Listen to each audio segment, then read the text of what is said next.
हम लोग देख रहे हैं कि separation and isolation of DNA fragment किस तरह से करते हैं।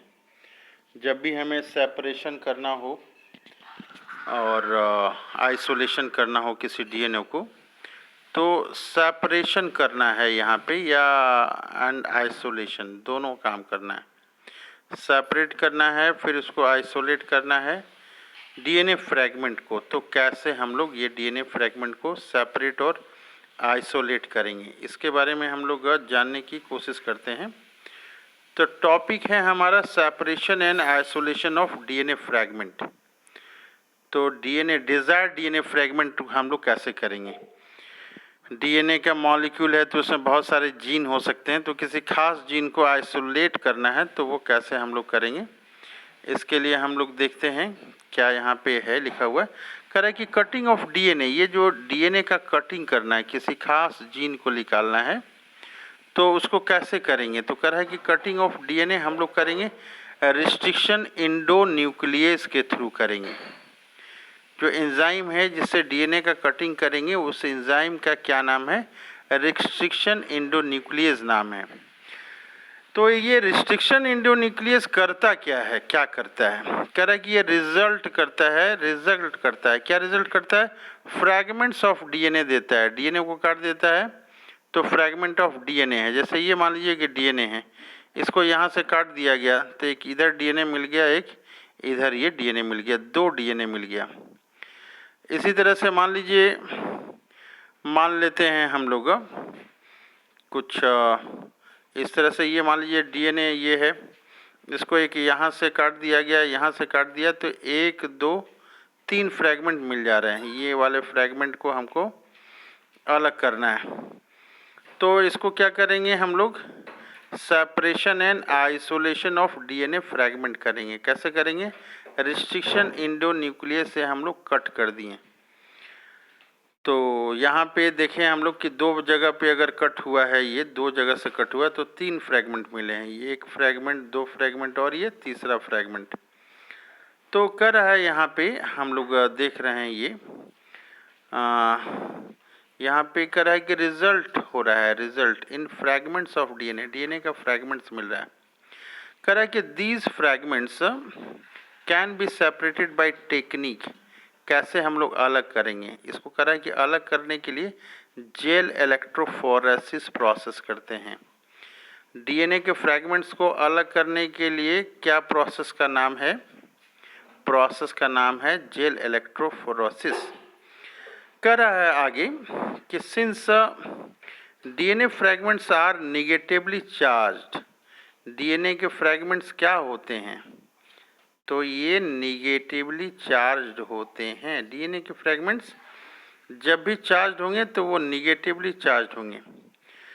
तो डीएनए के फ्रैगमेंट्स जो हैं, यहाँ हम लोग देख रहे हैं कि डीएनए के जो फ्रैगमेंट्स हैं वो निगेटिवली चार्ज्ड मॉलिक्यूल हैं और can be separated forcing them to moving toward anode under electric field. तो डीएनए कहाँ मूव करेगा, डीएनए जो है ये निगेटिवली चार्ज्ड है ये, तो ये एनोड के तरफ मूव करेगा।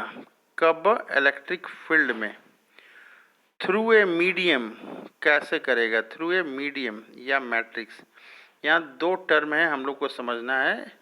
ये जो मूव करेगा ये कहाँ मूव करेगा, या तो ये मीडियम में मूव करेगा या मैट्रिक्स में मूव करेगा, इस चीज़ को ध्यान देना है हम लोग को।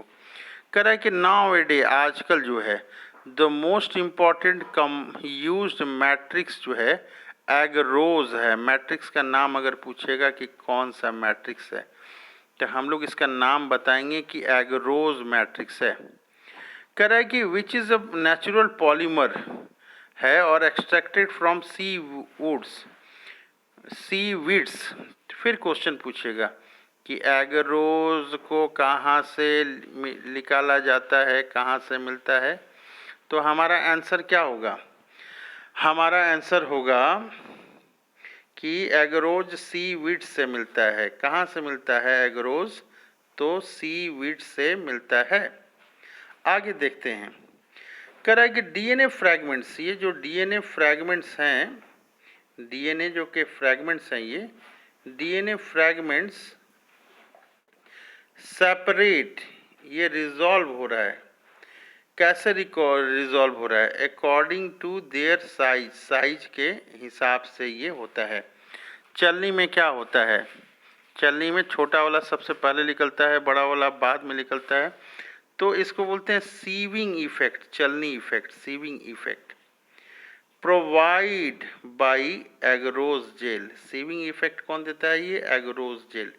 एगरोज जेल कहाँ से मिला था? तो एगरोज जेल जो है ना, सीवीड से मिला था।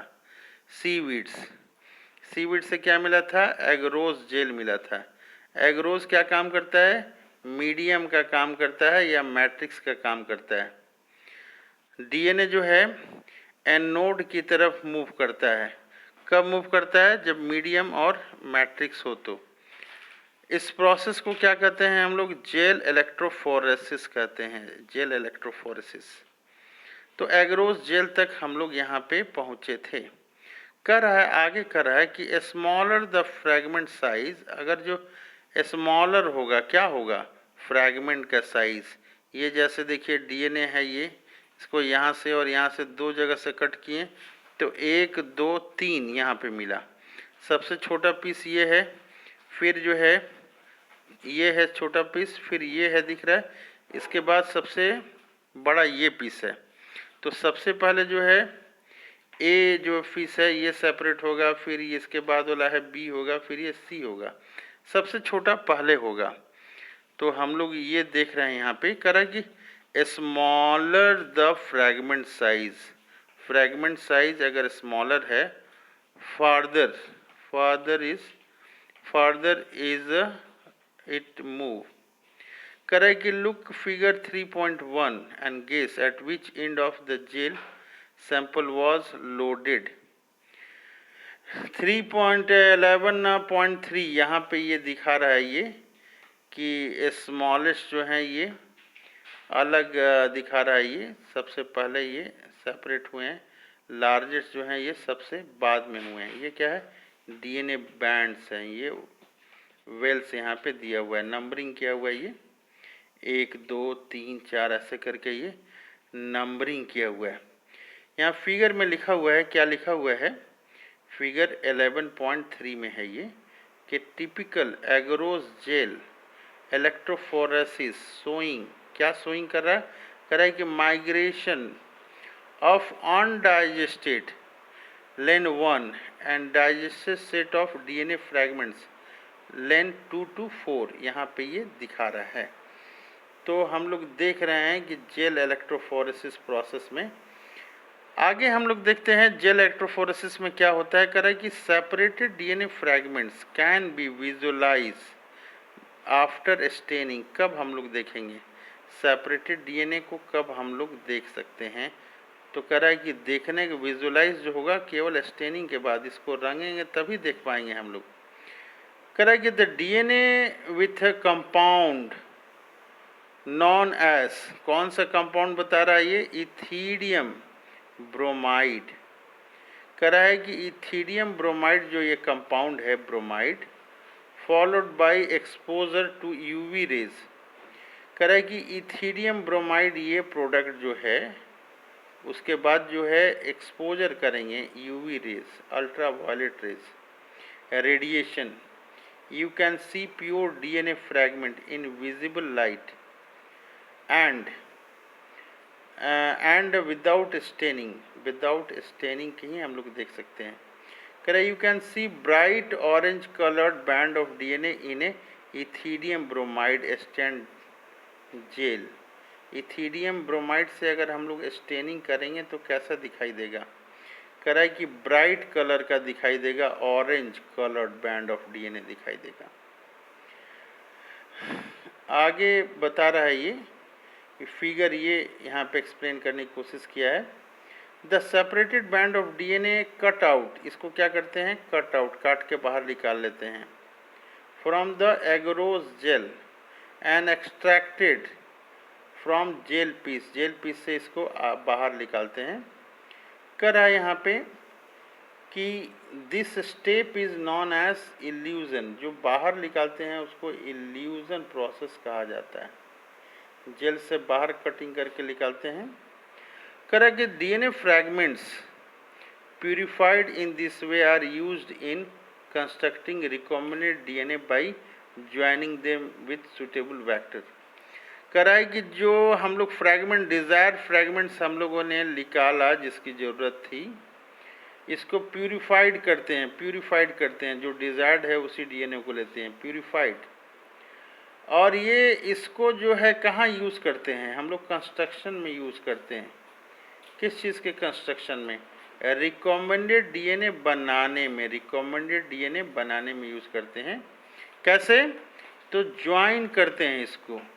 क्या चीज़ से ज्वाइन करते हैं? क्लोनिंग वेक्टर से इसको हम लोग ज्वाइन करते हैं। तो ये हम लोगों ने देखा थोड़ा बहुत किस चीज़ के बारे में, कि हम लोग जेल इलेक्ट्रोफोरेसिस कैसे करते हैं। जेल इलेक्ट्रोफोरेसिस, ये टर्म हम लोगों ने देखा, जेल इलेक्ट्रोफोरेसिस कैसे करते हैं हम लोग। तो जेल इलेक्ट्रोफोरेसिस किस में करते हैं? ये हमारा हम लोगों ने देखा जेल इलेक्ट्रोफोरेसिस, ये separation and isolation of DNA fragments में ये आता है जेल इलेक्ट्रोफोरेसिस।